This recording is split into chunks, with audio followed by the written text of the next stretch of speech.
Este video tutorial está destinado a presentar las cuestiones más básicas del análisis exploratorio de datos. La realización de un análisis exploratorio de datos es un paso imprescindible antes de realizar cualquier estudio de carácter estadístico. Esta técnica, un conjunto de técnicas, consiste en someter a nuestros datos a distintos procedimientos, tanto de carácter gráfico como a distintos tipos de contrastes, que usándolos de forma combinada nos va a permitir explorar la información con la que estemos trabajando. La técnica nos ayudará a conocer en profundidad nuestros datos. Esto es importantísimo antes de poder realizar cualquier tipo de análisis estadístico. En concreto, van a ser cuestiones claves en las que nos vamos a detener y a las que le vamos a dar gran importancia: identificar los valores atípicos de nuestro conjunto de observaciones y también identificar desviaciones de la normalidad de nuestro conjunto de datos. Como advertencia, debemos de asegurar que si no realizamos este análisis previo antes de realizar cualquier tipo de análisis exploratorio, es muy probable que las conclusiones que obtengamos en análisis posteriores no sean ciertas. ¿Okay?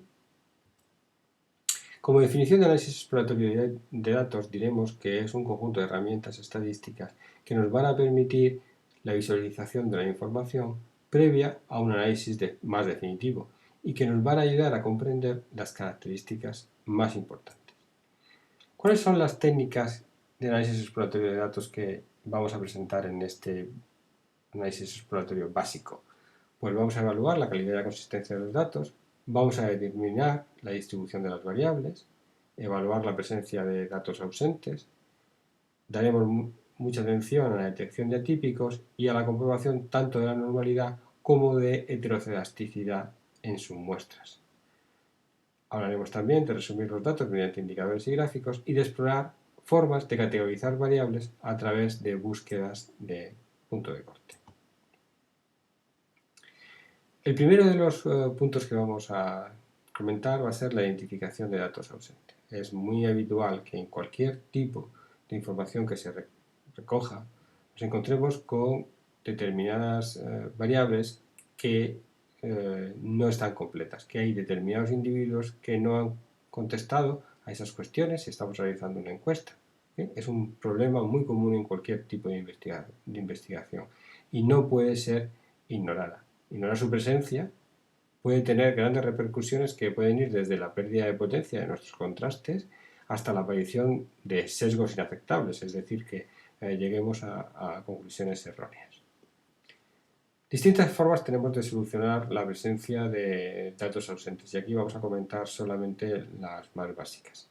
En primer lugar, una solución drástica sería la eliminación. Eliminación de todos aquellos individuos pertenecientes a las muestras que tengan algún dato perdido en alguna variable. Esto no cabe duda que va a limitar la representatividad de los resultados del estudio, puesto que perderemos tamaños muestrales y debe de ser tomada esta solución con precaución, sobre todo en aquellas situaciones donde tengamos gran cantidad de datos perdidos.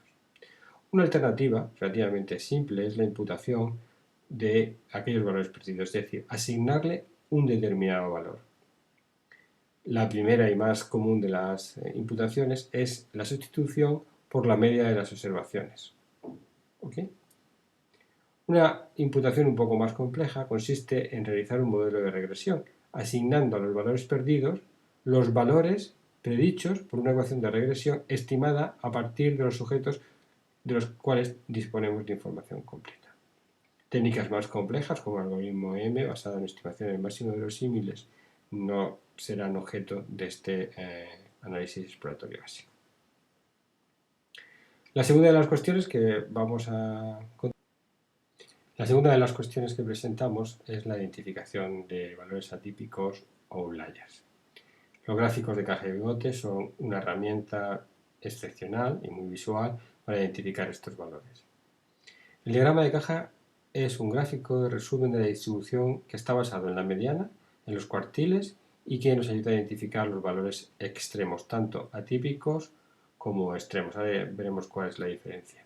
Nos ofrece una gran cantidad de información, incluso en casos muy alejados del centro son identificados. y son especialmente útiles para comparar la distribución de los valores entre distintos grupos. Vamos a ver cómo se construye este tipo de gráficos. Fijaros, la línea, aquí tenemos un ejemplo en la parte derecha de la imagen. ¿Okay? La línea central, esta que está marcada con un trazo más grueso, se corresponde con la mediana de la distribución. La línea inferior de la caja es el primer cuartil y la línea superior de la caja es el tercer cuartil. Dentro de la caja tenemos el 50% de las observaciones centrales. Sobre esta caja se dibujan dos bigotes, uno superior y otro inferior, cuya longitud del bigote es 1,5 veces la amplitud de la caja. Y se identifican como valores atípicos, que en el SPSS se los marcará con un circulito, como aquellos valores que queden por encima del bigote, tanto por exceso como por defecto.